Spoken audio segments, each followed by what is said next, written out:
Well, good afternoon, everybody, and welcome to the International Food and Drink panel. First of all, perhaps you could just introduce yourselves so everyone else is. Could I start with you, Gamu?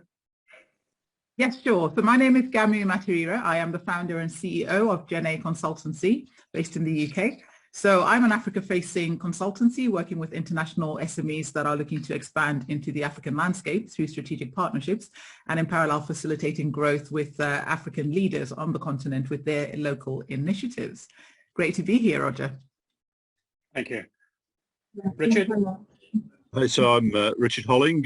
I'm here as I've been advising companies on raising finance in the UK. I live in the countryside and have an interest in agricultural businesses and food businesses. So Mark. Yeah, I'm Mark Dodsworth. I'm the co-founder and managing director of Euro Partnerships Limited, based in the West Midlands. We deal almost exclusively with food and food tech companies from Europe coming into the UK. So I'm going to be looking at the issue from the other end of the telescope, I guess you could say, and try to use that experience to advise and to help the audience. So looking forward to a very interesting session. Thank you, Mark. Ravish. Yeah, hi. My name is Ravish Arora. I'm in Pune, Maharashtra, India. I am one of the directors in the company which owns restaurants, bars, caterings, bakeries.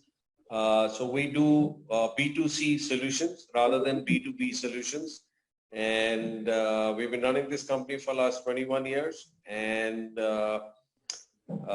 things are settling down now, getting better since the last, let's say, 10 days. So that's where we are in. And we are hopeful that now we see a new era of, end of pandemic, and which kind of supports us to go forward now. Thank you, Ravish. Richard Baines. Hello, I'm Richard Baines, retired academic and active consultant. My main interests are around linking primary producers, farmers with supply chains, whether they're global or local. And I've done work in a number of countries around looking at environmental and sustainability issues, as well as food safety. More recently, I've been helping redevelop a local business-to-business cooperative looking at local food solutions called Cotswold Taste. And for my sins, I've been made a director of that now. Thank you. Thank you, Richard. John.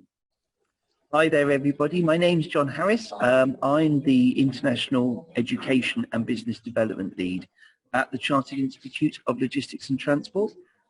So as part of our membership organisation, we operate over 40 countries around the world. And obviously a key component of that is going to be manufacturing, processing, and in particular, the food and drink sector globally. So hopefully I can bring that international perspective today. Thank you, John. Hayden, welcome. Sorry I'm late. Hayden Green. I've got two hats on actually. One is from a sustainability consulting company or ESG consulting from the investor's perspective. And the other hat I wear is I'm a farmer and I'm responsibly farmed grass-fed beef and sheep, which is consumed locally and exported. And then also we're in macadamia and tea tree. So I wear two hats, and I find this is a very interesting panel to be on. One is to look from food and drinks from a producer perspective, from a marketing perspective, but also from a sustainability perspective. Thank you, Hayden. Well, I'm Roger McCrill. I have got two hats on as well. I'm the director of Sabre UK Limited, an outward-facing company dealing particularly with companies looking at China and India, as well as the US, and to some extent with Gamu on Africa, the opportunities to develop business in those countries in the food and drink sector.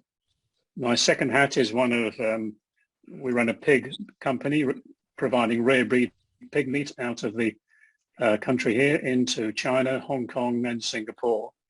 So I have an interest in companies moving into those markets and have also moved into them as well. So hopefully it will be a very interesting discussion.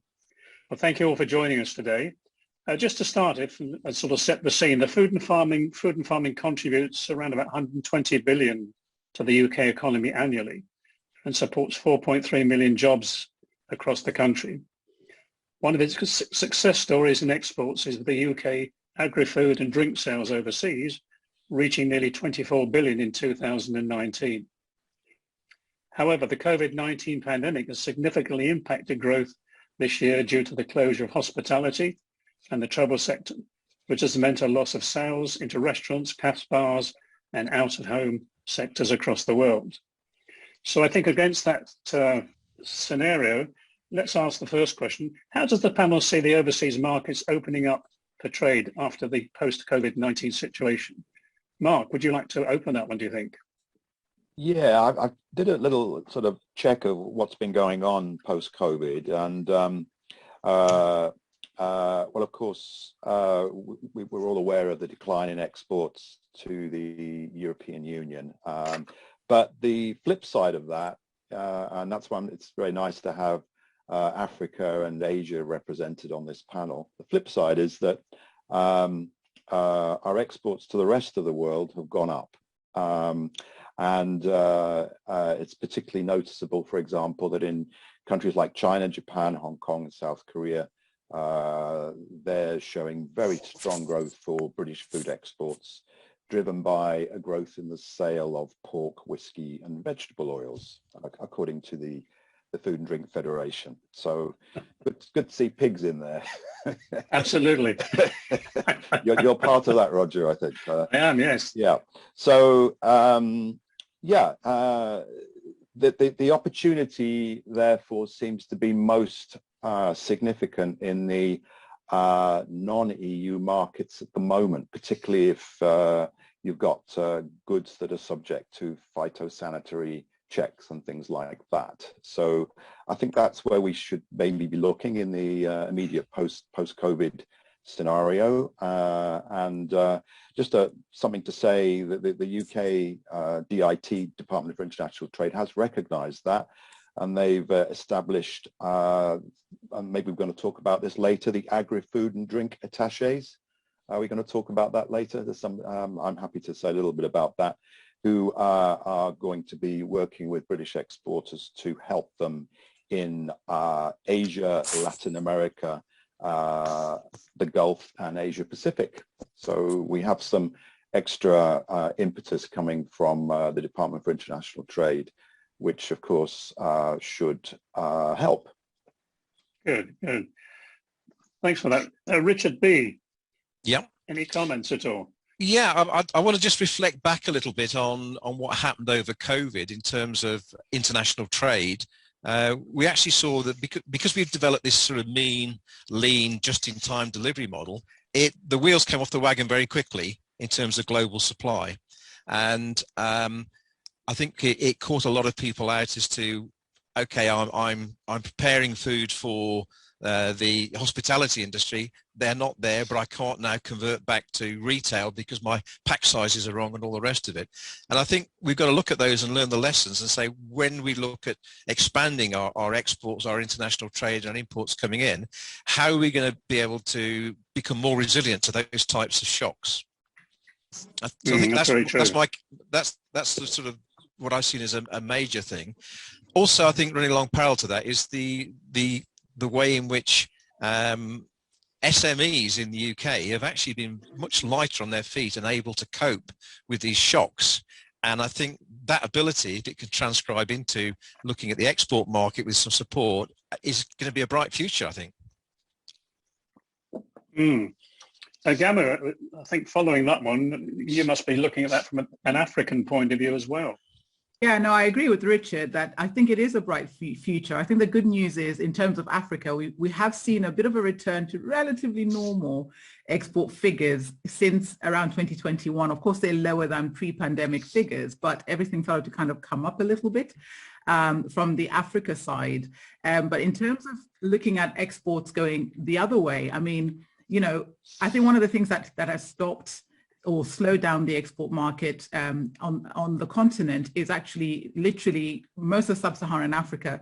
You know, you couldn't travel there. You couldn't really. There were so many prohibitive restrictions in terms of travel until much very, very recently. So I think it's only in the last week or two, literally, where those restrictions have been lifted from the UK, from Europe. So everybody across Africa is now truly hailing, you know, we're literally open for business, and, you know, business visas are actually, you can actually get those visas now and travel again to a lot of those Southern African countries that you couldn't do up until very recently. But as you pointed out, Roger, certain industries are far hit worse than others. So the hotel and tourism sector for sure, and passenger and freight transport are the industries that are going to take a lot of time to rebound, because I think they were the worst hit by the pandemic. But perhaps we could just go overseas. Ravish, what's been the impact on the market with the COVID-19 situation from your point of view? Devastating. The third wave was very short. I think we got your trouble, Gavin. We can't hear you, Ravish. Sorry? We can't hear you. Let me just check. Hello? That's better. Can you hear me now? Yeah. Yes, that's fine. Okay, sorry. So the third wave has been very devastating because everything just came to a halt, and we had a very good offtake after the second wave, and which kind of started in the month of August. September onwards, we started rebooting, and by the time we reached December, we were actually doing more than pre-COVID numbers in terms of our restaurants and hotels. Not so much with hotels, but more so with the restaurants and the bars. So we were going full on, and then this time it just stopped overnight. And that's where the impact is going to be far more, because we were all unprepared for this one.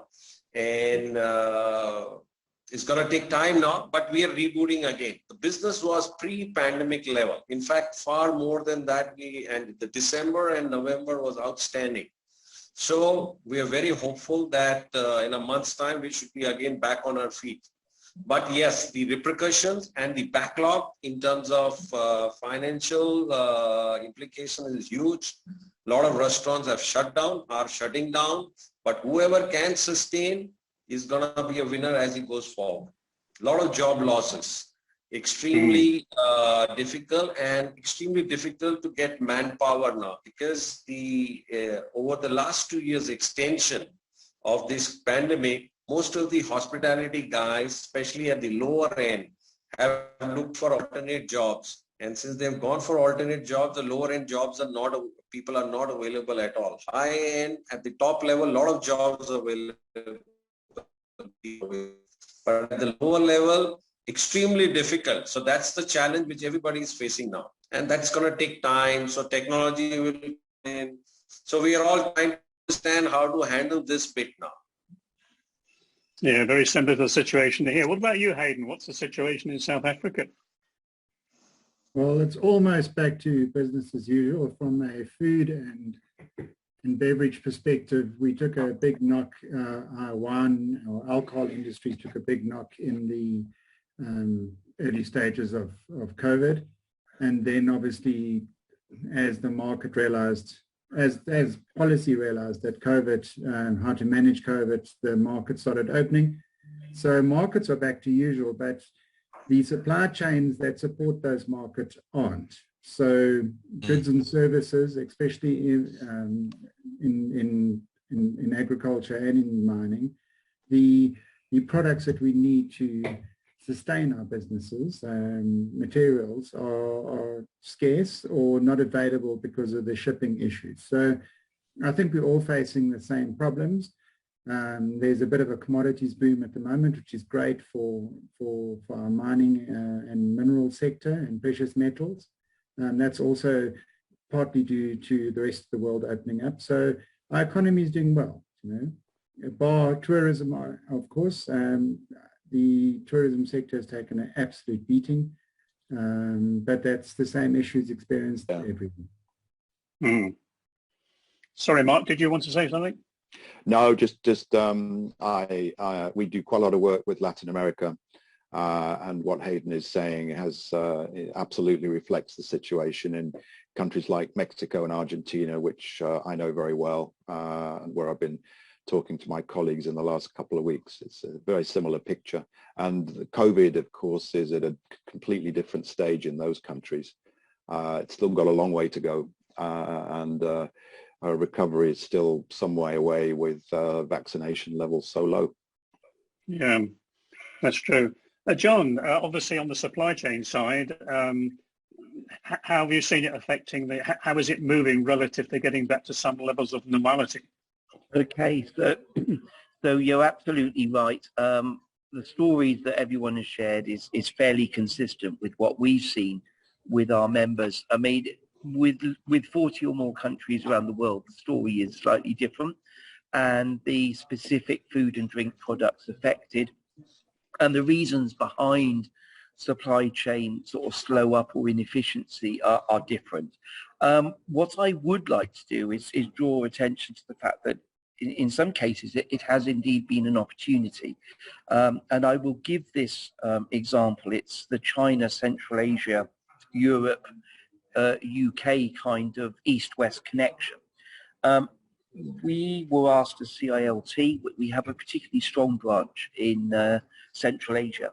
And we were asked at the beginning of the pandemic to start to look at some of the impacts around customs and borders, because that was one of the big challenges. So massive queues of freight, never mind about whether it's, you know, livestock or whatever. There was a real issue that stuff was just not getting from A to B safely, massive delays. And that customs issue, I think, does resonate with other countries as well that have experienced that. What has come from that is a bit of some research that has looked at whether businesses can look at smarter ways of moving their goods around, whether they're passing those costs on to their end customer or whether they can be a bit smarter about it.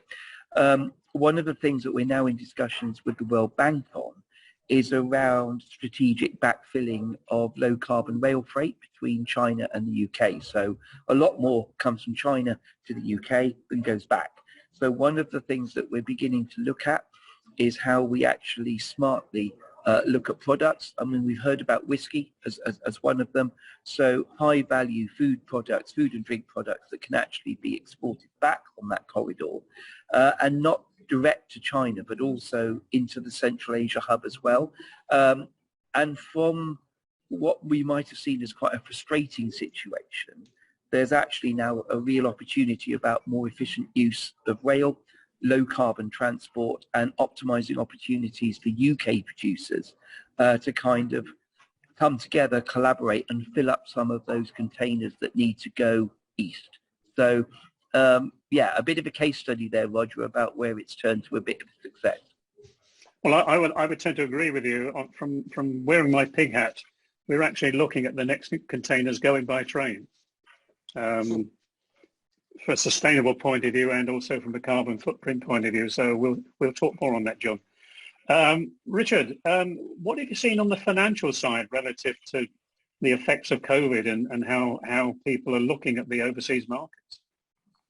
Well, I mean, so predominantly I've been working with UK companies, you know, looking to import rather than export. So for me personally, it's been relatively quiet. I mean, it's not really an awful lot I can sort of add to that discussion. I'm sorry to say, but what I have seen though is I also, you know, putting finance to the side, I also work with startups in Worcestershire and Oxfordshire, and there I've seen a growth in what I would call artesian type suppliers and marketplaces.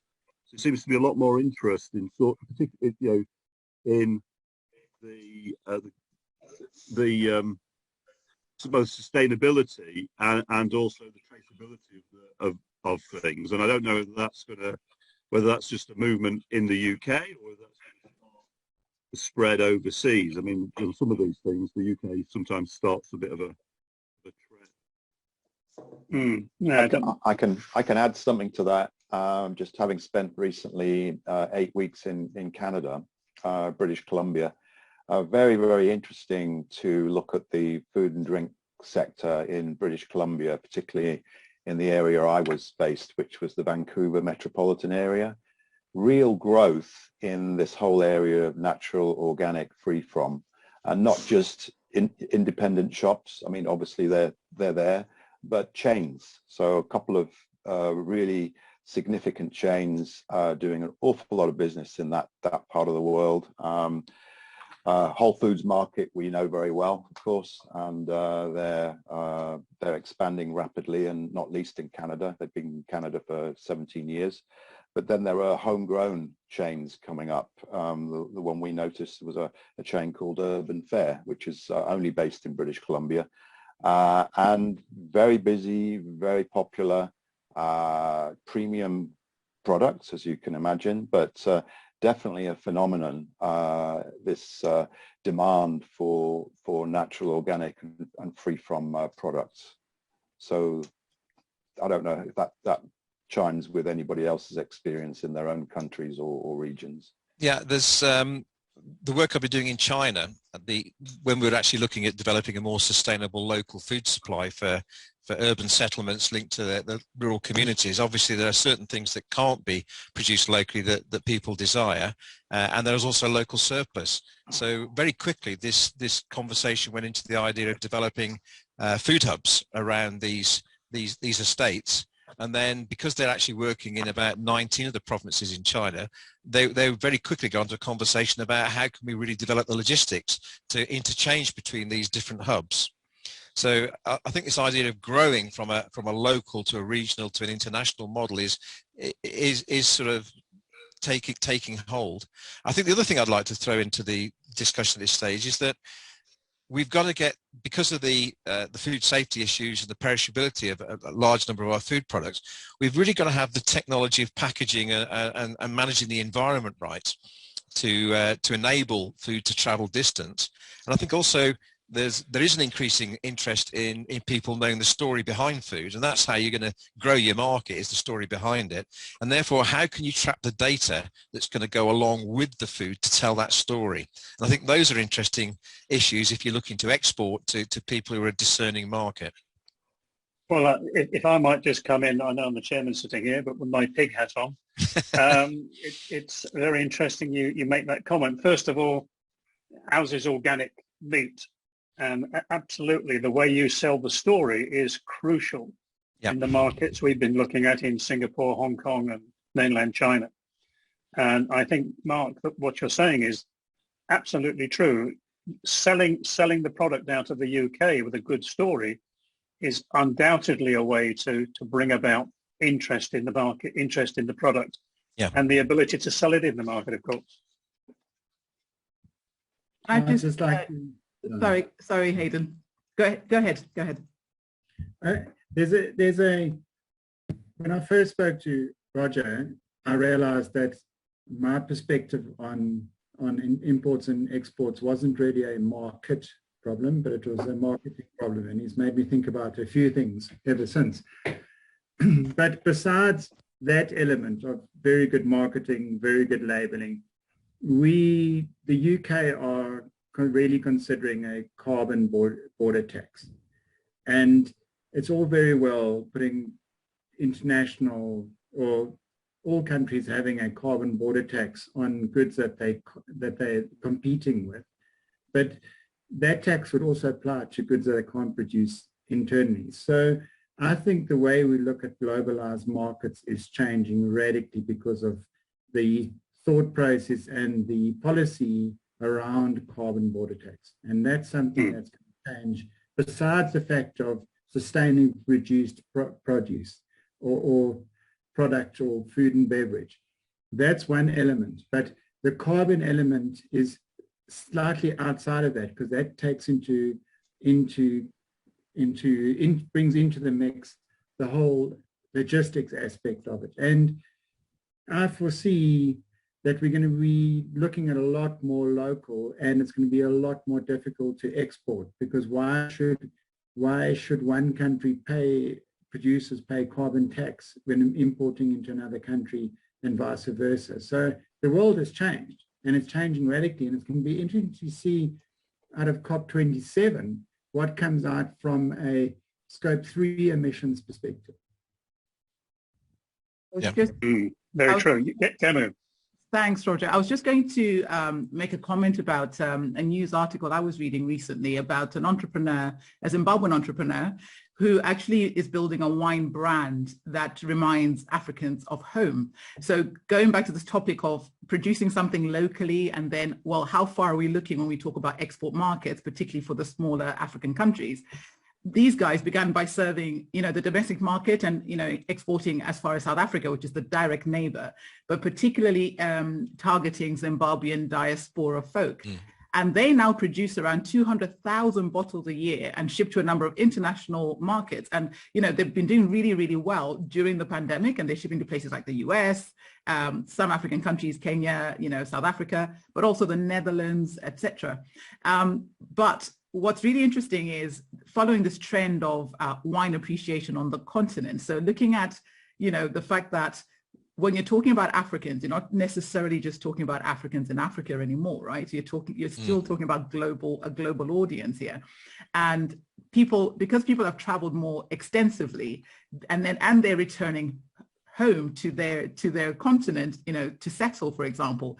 And this, coupled with this trend of this growing appreciation for wine, and the growing appreciation for food cultural, global trends and things like that, we're seeing this across the continent now, where there's this kind of this change, this movement toward an increasing number of Africans enjoying wines at home, which I know is it's a trend that it's a new trend, because here in the West, people enjoy wines in restaurants and bars, but that's not something you'd ordinarily see over there, where families sit around the table. South Africa may be different, but I think with a lot of African countries, particularly Zimbabwe, I know you wouldn't necessarily see families sitting around the table enjoying wine together. But that cultural shift and that trend is starting to come through from within the continent. And it's quite interesting when we talk about, so where do these wines come from? And this is one entrepreneur that I'm hearing about, and hopefully a few more will sprout out. But speaking of South Africa, I know globally we recognize a lot of South African brands when it comes to wines, right? But seeing that this is kind of a growing trend in some of the smaller Southern African countries is also really quite interesting. Well, thank you, Gamu. Any other comments on that question, or shall we move on? Yeah, I had one, Roger, just picking up on that. I love the idea that, Gamu and Richard and others have talked about around the food story, and almost people willing to pay a premium to experience that story. The flip side of that, sorry to disappoint, is actually the pure commercial costing. So some hard-hitting facts here. Trying to move a container out of China back to Europe during COVID, I've seen reports of the unit price going up tenfold. Yeah. So absolutely, you've got these challenges that, yes, if you're willing to pay, kind of you can have anything, that you want if you're willing to pay for it. But the fundamental challenge is when you're going to try global like that, we've got an infrastructure system in some countries that just doesn't dovetail. So, and the reasons for that, for example, are less flexible border protocols and processes, stuff that's quite time consuming and manual, issues around driver skills. So drivers that are trained in Uzbekistan and drive a lorry, that was manufactured there or used there won't necessarily comply to EU regulations. So therefore, can they actually go into Europe and deliver and do their thing? No, they can't.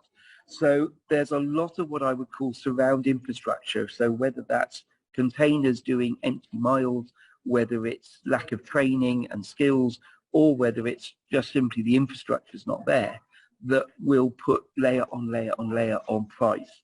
So one of the challenges we're grappling with is how we as a professional body kind of have a voice around that. Because if you ask Central Asia what they want, and then you ask China what they want, and then you ask the UK what they want, it's a slightly different version. Though I do think if we're going to be really creative about food and drink miles and trying to make that really smart, there's got to be quite a bit of consensus building, and there's got to be quite a bit of standardization about the approach we take on transport and supply chain. That would be my take on it. Very true. Very true. Can I just add a couple of points? Firstly, on what John was just saying there, where you've got different documentation or processes and procedures, that can partly be addressed if you've actually got a sophisticated data system that moves with the product. So that if it's sort of Eastern European rules, you can flick over and make sure you've covered those. If it's UK, it cross references across them, and that becomes like an IT challenge. And then my second point is going back to what Gamu said, and that is that if people are looking to find those markets overseas, then absolutely the diaspora is the key challenge, and that also goes for Brits who are living all around the world as well, is looking at UK food that they want to, dare I say, they want to try their haggis at a certain time of the year and this type of thing. So I think there's a couple of interesting messages there. Yeah, again, coming back to Canada, just on that diaspora point, the Britishness of British products is definitely a selling point where you've got the diaspora. And the obvious markets for that would be Australia, New Zealand, South Africa to a certain extent, I suppose. Certainly the urban areas anyway, and Canada. And state provinces like British Columbia, Ontario, supermarkets have a British shelf. So exactly. Like our Polish shelves in British supermarkets.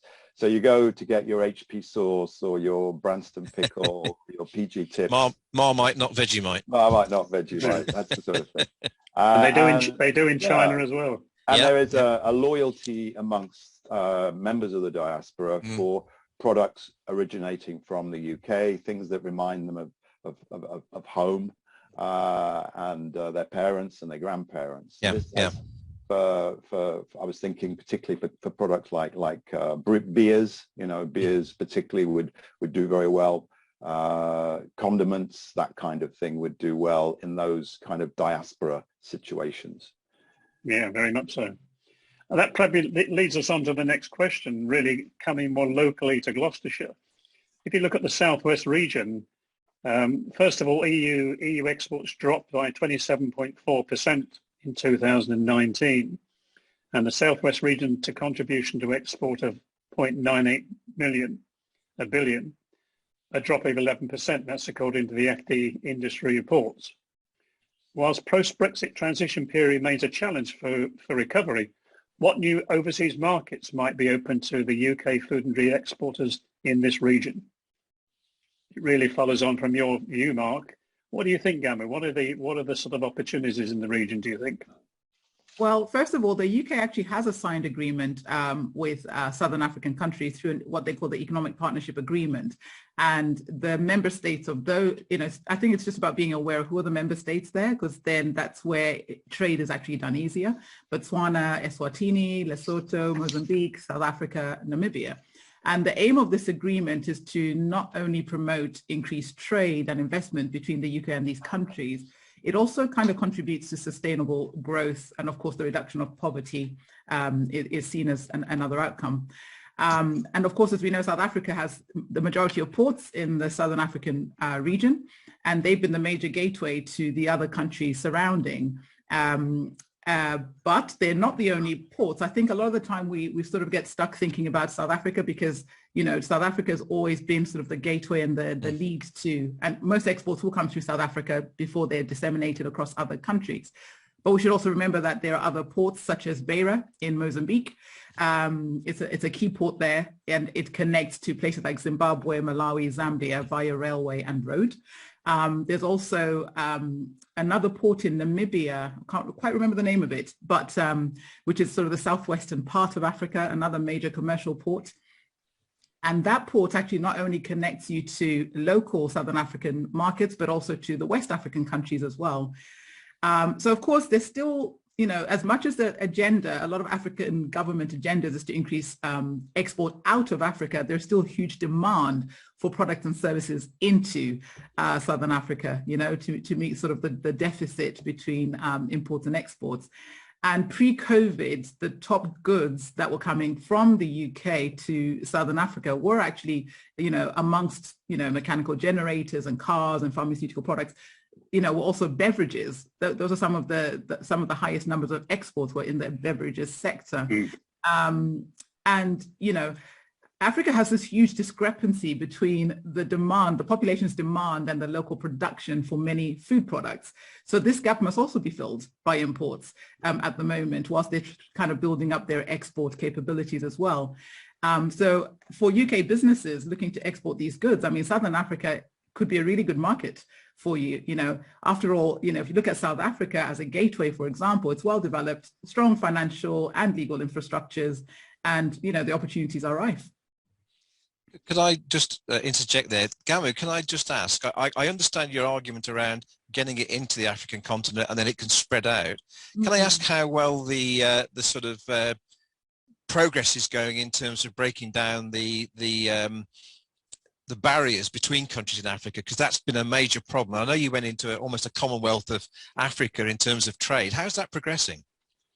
So you're referring to the African Free Trade Continental Agreement. That's right, yeah. Okay, so that there are 55 countries that have already signed up to this, and ultimately it's supposed to connect all 1.3 billion people across the continent.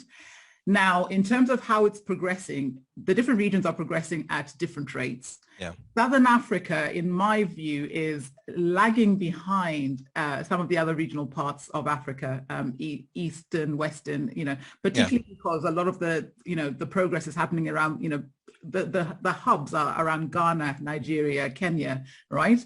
And, you know, and Southern Africa as a whole is a little lagging behind because, unfortunately, even though it's one SADC region, Southern African Development Community, there are still very different policies and regulations within there. So it's quite difficult to have everybody sort of work together on the same page when, you know, if you break it down by country, there's still lots of different things that they're grappling with. I mean, a perfect example is if you look at Zimbabwe and Zambia, they're next door to each other. They share a border, you know, Victoria Falls. However, Zambia's policies and regulations are actually moving forward correctly in the right manner. Zambia is engaging a lot more with the international community when it comes to trade and investment. In fact, they're attracting so much more foreign direct investment into Zambia. And as a result, you see industries are leapfrogging. You know, their Ministry of Tech and Science is leapfrogged. They've actually developed a Ministry of Green Economy and Environment. And this used to be Zimbabwe's poor cousin, but they've just taken the lead, right? So it's fascinating to see how, you know, regionally you can see that this kind of umbrella recognition of very similar issues that as a region, you know, there are hubs and there's authorities that are coming together to kind of tackle these things. The question is always, when they go back to their own constituents, how is that implemented? And I think it comes down to how is everybody translating each of these key concepts? I think that's what it comes down to, because you then have to break down all of the different parts of the process in order to ensure that, you know, we can, the tariffs, the issue of tariffs, you know, we're reducing tariffs for traders, but at the same time, you want to kind of maintain that a bit of protectionism. So yeah, so it's a little bit of push and pull, but I think it will get there. I'm quite hopeful, but I do think some regions, I would love Hayden to come in with this because he's coming from a Southern African perspective. I think some regions, such as the West and the East, are a little bit ahead in some ways in terms of their thinking, but I think they also have a different kind of relationship with the international community, if you like, which supports that. Okay. Maybe we can ask Hayden his comment on what he feels about the export opportunities into the South Africa might be from the UK, and then followed by Ravish maybe into India. So based on the question, so there's one thing the UK food and beverage producers have as an advantage. They've been they've been green for longer. So that product mindset is normally aimed at the higher end market.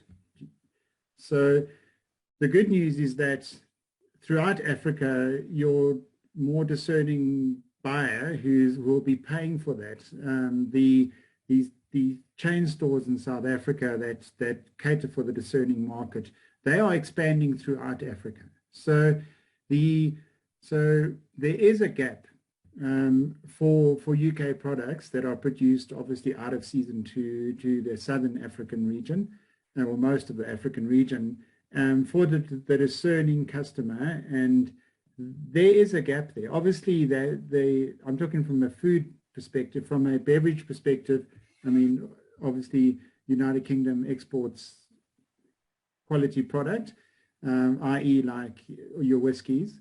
But the problem with that is because of COVID, the taxes on those high-end products are going up. We call them sin taxes, yeah? So there's a plus and a negative perspective. I see from a UK perspective that the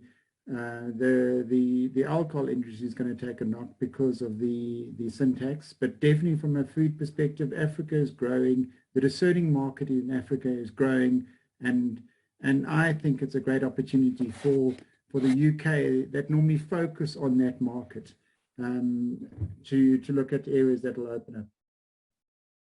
Oh, thank you, Hayden. Ravish, what about the opportunities for UK exports into India? What are your views on that? Okay, so as what I understand, as a local, there's been a lot of thrust on the alcohol part of it, especially. So over the last, unlike what has been mentioned, the duties and the excise duties here are import duties on the alcohol are coming down. So there seems to be a extremely healthy competition which is happening within the state, and the fact remains is that it's the alcohol, it's the alcohol which has sustained the government earnings during the pandemic, and they've realized the importance of it. And there is a certain, so we have had nearly 50% drop in the duties in Maharashtra itself. So an alcohol has all these single malts and all the imported alcohols have come down by 50%. So they are looking at the increased consumption all across. Beers. So a lot of support to the alcohol, which is happening over the last 3, 4, 6 months. And this is a major shift, which was not there earlier. The consumption pattern is going up as far as the alcohol goes. That is there. Then there is automatically a lot of requirement, if there is, on the seafood. Seafood is another product which always stays in short supply across India, except the south part of India, but especially on the western side, and the organized sector is missing.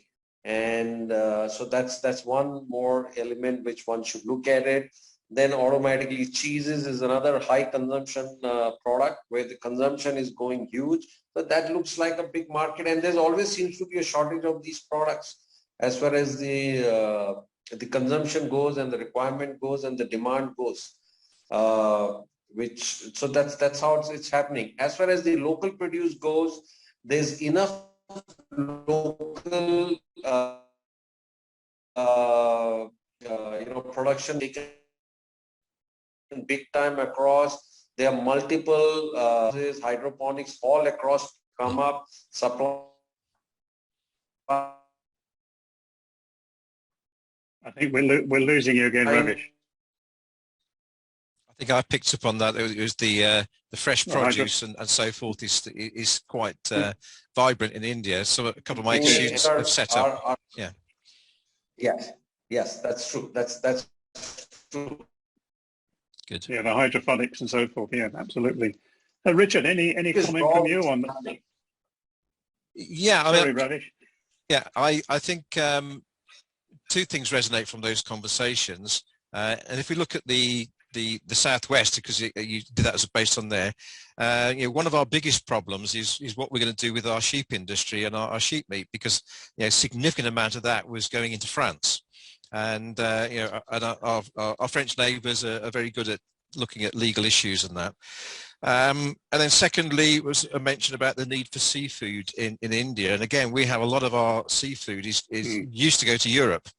My gut feeling, and it isn't based on any deep research, but looking at that, is that seafood is something that can be transported quite efficiently in large volumes, and then value added to it once you get to the end point, particularly if you're looking at the restaurant market. I think for the lamb side, I think we need to be looking at the export into the Near East as an area. And again, sometimes in some of those countries, maybe the legislation's not going to be as onerous as what we're seeing within Europe. That's true, yeah. I would just add something. Mark. One of my, we're all wearing many hats, but one of my hats is I'm on the board of the British Icelandic Chamber.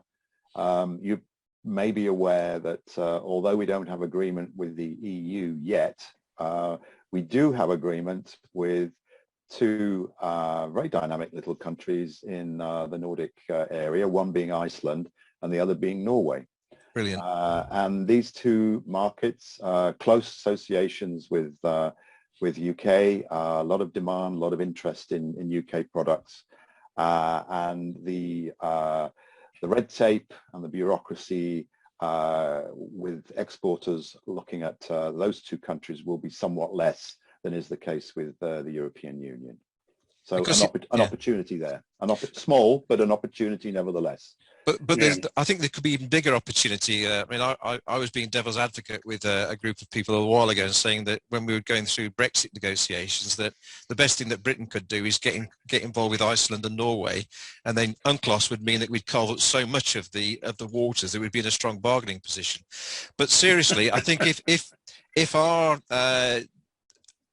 fish could be moving into the Icelandic market and then using their market for global export. In other words, they would become a conduit for our product to get further out in the world.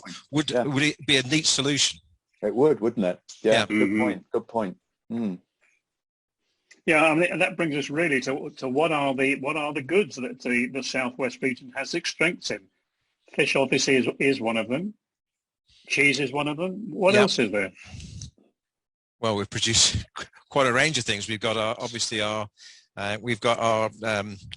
could I say our brandy that the Europeans don't call brandy, our ciders. So we've got those beverage areas there, very strong in all of the dairy products.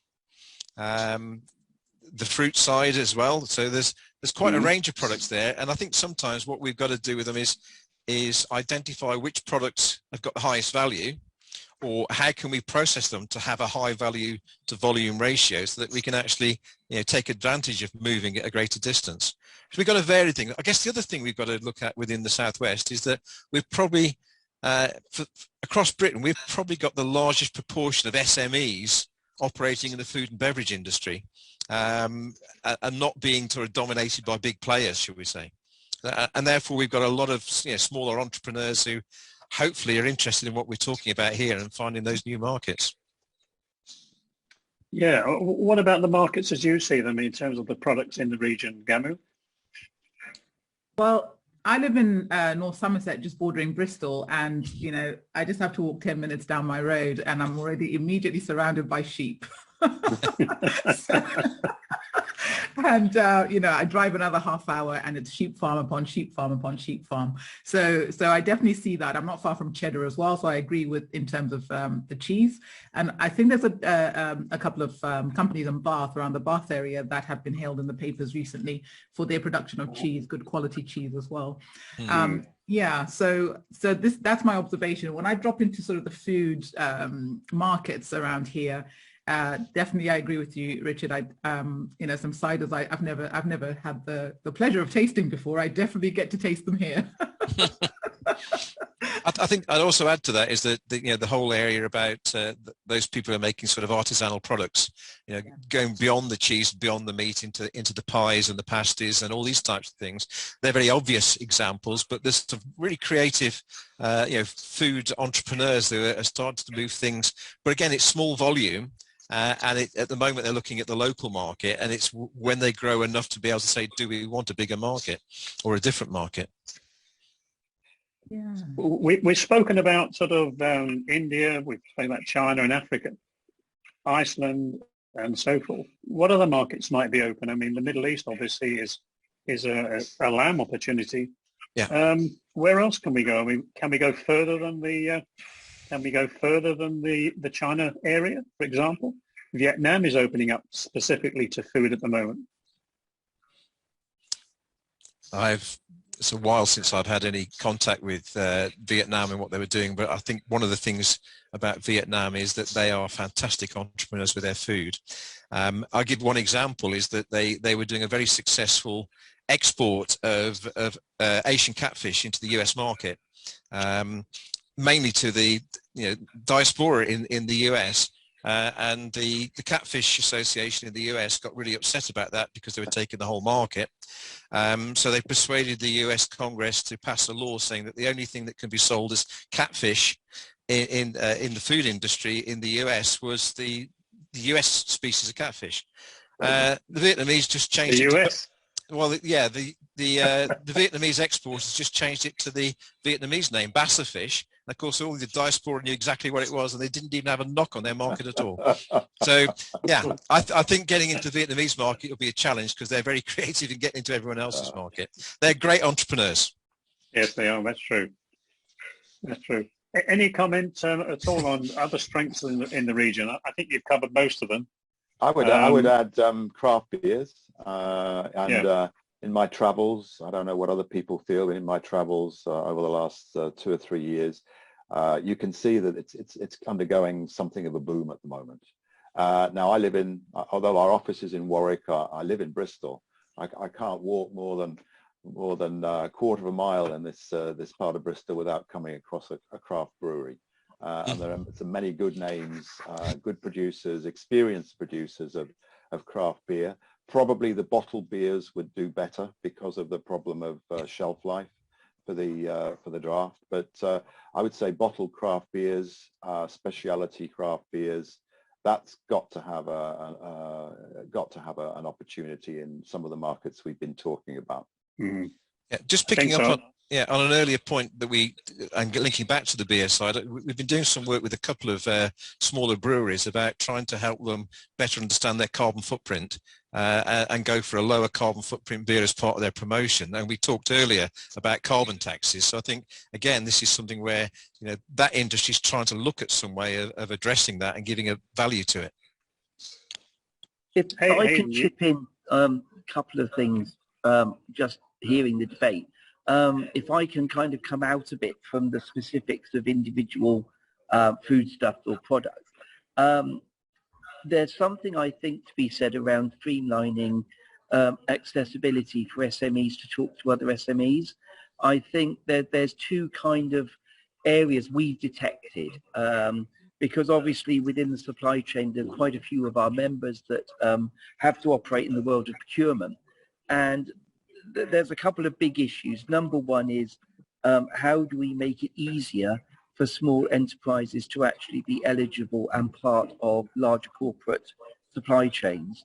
UK to UK should be quite easy, but UK to new markets is actually quite difficult. And you've got some gateway organizations saying, like in Dubai, there's Dubai Trade. We work with them in terms of training, but there's a sort of precondition you have to kind of work through them. How can we make that simpler? And also what happens if an SME wants to work with another SME, and how those contacts can be brokered more quickly and effectively, because obviously all these trends that you've been describing on the session, a lot of these have sprung up during COVID. They weren't foreplanned. The market has just sort of done stuff. So having a very complex kind of business-to-business exchange probably isn't the answer. It's something that's got to be quite simple, and it's got to be something that allows more and more micro businesses access to being a supplier more easily. Those would be some of the macro things that I'd pick up on. Yeah, that comes back to a cooperative of some description and some guidelines. And I guess that brings us to the next question. What sort of guidelines might we give SMEs for entering the export market, or those considering to enter the export market? I found this on the web. No, they did. My phone talking to me again. I've got 4 or 5 points that I jotted down in answer to that question. Shall I kick off with Yes, that? please, Mark. And this is actually based as much on my experience of supporting food and drink exporters to the UK as it is the other way around. But of course, it's relevant for any market. So the words I've jotted down are basically do your market research. Make sure that you not just you're studying Euromonitor, but that you also do some tailored research into the specific opportunity for your product and how to differentiate it in the export market. Secondly, and this comes back to what John was saying, try to find very good sales partners, because it's those sales partners, typically they're going to be distributors who are going to get your products into those supply chains, including into the more interesting retailers that you want to target. So good sales partners, and of course I would say this, wouldn't I, use a consultant to help you to do that in the target market. Good stories, we've talked about that. Marketing, you need good stories, and you need the resources to back those stories up. So that means doing things like localizing your website, make sure that it's appropriate for the target market, making sure that you spend have a budget for those kind of marketing exercises. Food service networks. If you're selling into food service in this country, we have a wonderful invention, maybe you've come across them, called the chefs forums, which are basically networks of people in food service, often chefs and hotel managers, and there will be similar networks like the Chefs Forum in other countries. Fantastic way to get close to food service. And then lastly, I've already talked about the British expats, but the last one I want to mention are the specialty trade fairs. So we would be needing to look for trade fairs similar to Specialty and Fine Foods, Food Matters, Natural and Organic Products Europe, who I believe are already running their fairs in other countries, certainly in Europe. I don't know if outside Europe.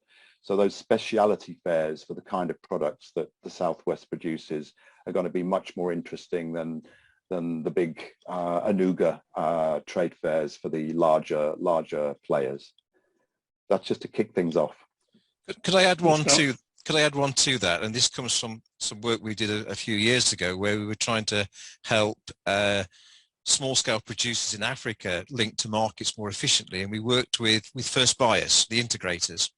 And one of the things that we worked on was the need to have, for the end buyer and the integrator to have confidence in the supplier, particularly around things like quality and safety, but also around time of delivery and quantity. These are the key issues that small producers or small SMEs have difficulty with, where if you can actually work together, not necessarily as a cooperative, but as a cooperating group, but I think you need to underpin that by having jointly recognized and accepted standards around food safety and quality management. And almost to the point where the integrating business, who's going to be the one who's going to be the link to the export market, holds a standard that's recognized in the market, and those elements that have to be delivered by their suppliers, they're making sure it's done through a sort of a second party internal audit mechanism. So I think there's a role for private standards to create that coordinating set of rules and checks that give confidence to the integrator that their suppliers, the SMEs, are all meeting the same safety and quality issues. Yeah, absolutely. I agree with you on that one. And I've seen several examples of that in Africa, where particularly NGOs will play that role of, we are sort of the bridge between what that international standard looks like that we're trying to disseminate down.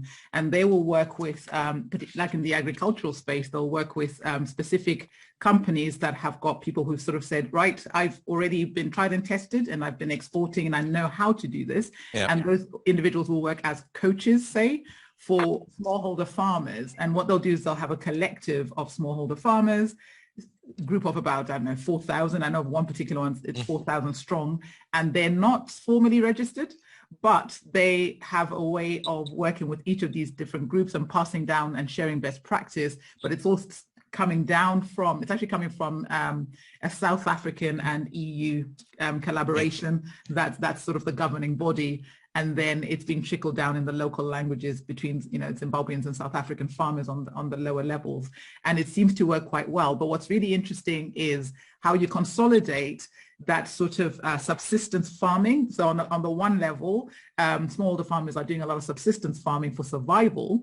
And then it's like, do you know, and help them. And it seems to be a slow process to get them to the point where they they actually have surplus, to then say, right, this surplus will actually, we can actually put together into this pool for export or for distribution across, you know, further afield across different regions, for example. So yeah, but I think it's working, but I can see that it works a little bit slowly because it's about trickling down some of those key skills and needs at the grassroots, and I think that's the key, isn't it? Yeah, I think the yeah, I've seen a number of these projects going on in Africa, and both the good and the not so good. I think with NGOs and how they've organised on a number of those, it works while it's working well, but when it goes wrong, you know, then it's almost wash my hands of it. I think it's more important that that first integrator buyer, the first real business in the supply chain, is the one that needs to take the responsibility. And what we did with a couple of projects was actually using government and NGOs to facilitate make it easier for the business to be able to work with the farmers better, you know, take away some of that cost, or whether it's, you know, infrastructure or storage or whatever. And then for the business to be looking at, not only am I going to be checking on what you're doing on the farm, but I'm also going to be training you. And it's that relationship. And I think it needs to go away from NGOs and actually be a business to farmer relationship. And if you look at the UK, it's about SME food businesses working with an integrator in that business to business way.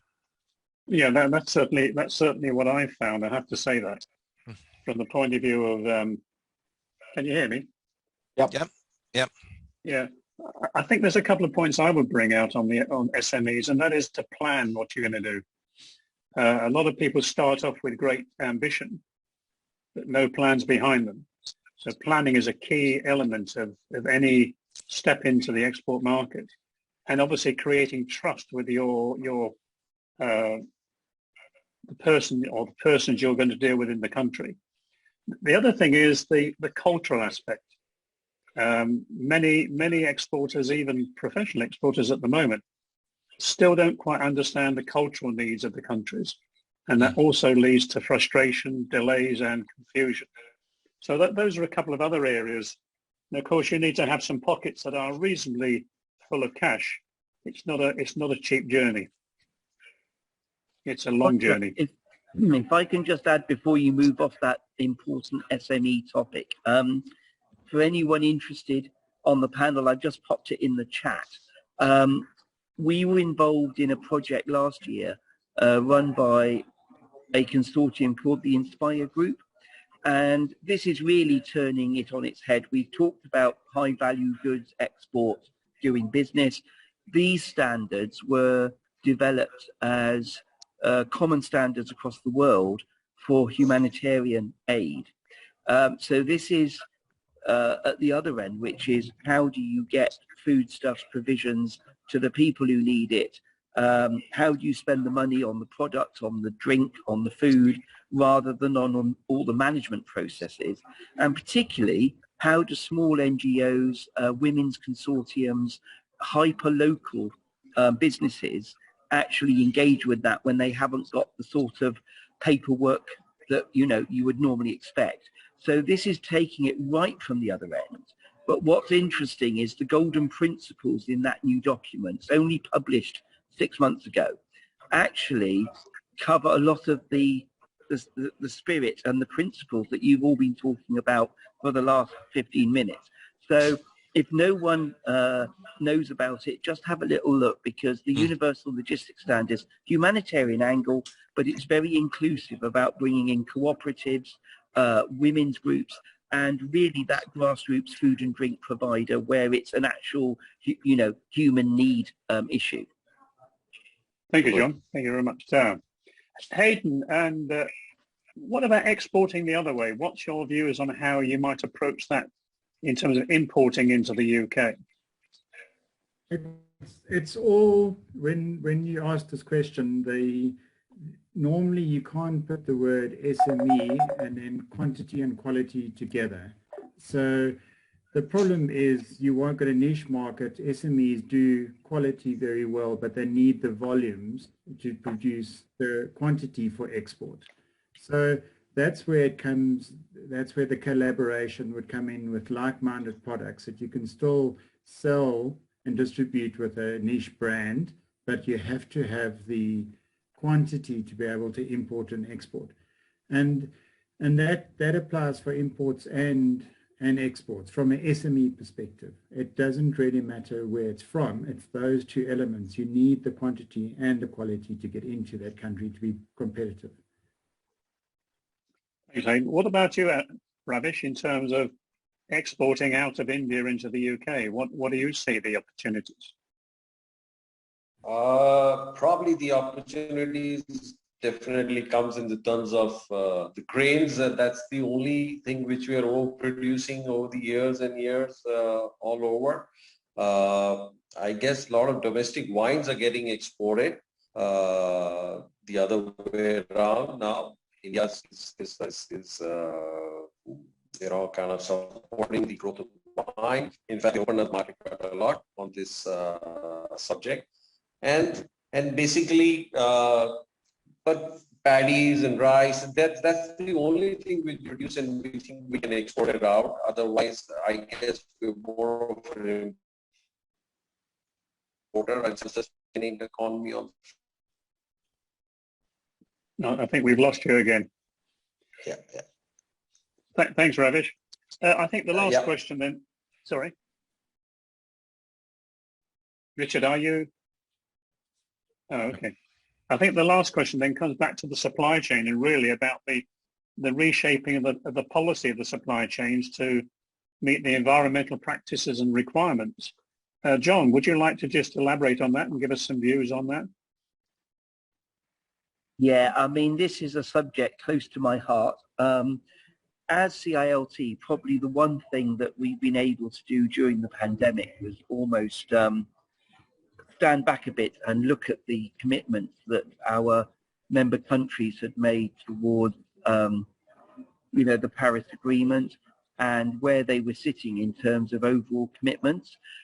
What's interesting, we did a mapping exercise which looked at the logistics index of a number of the countries that we operate in versus their kind of progress against World Health Organization and other targets. And it's no coincidence that those that are struggling with the logistics are also struggling with the other stuff as well. I think there is as well as having a global net zero approach, it's quite important that individual countries and organizations working within the legislative frameworks in those countries do look beyond their boundaries. I mean, COVID has proved that even if people weren't thinking internationally, they absolutely have to now. And one of the challenges that I would put out there is that culturally, businesses have got to get to a consciousness position when they're almost working to the same standard. And what I mean by this is you'll have some businesses that do low carbon really well. You'll have some that are very target driven but don't really understand why the target's there. You'll have some where unfortunately the management culture may not still give the priority to environmental impact. And those are the ones that I'm most concerned about. Either the ones that don't know what they're supposed to be doing, or the ones that do know, but actually they kind of try to put a lid on it. I think now with the impact of COVID, it's shown what can happen in terms of pricing. It can show how businesses might behave when put in a corner around their operating costs. really important that we try and get a really good benchmark around what doing green really means within your company. And that has to reach down to the SMEs. If we don't aggregate, if we look at the aggregate picture of all the SMEs and micro businesses and their carbon footprint, I was talking about this with Gamu earlier, that's far more impactful than actually the corporates. So really empowering small enterprises to understand and act on carbon footprint is, I think, where we've got to go. Okay, thanks. Hayden.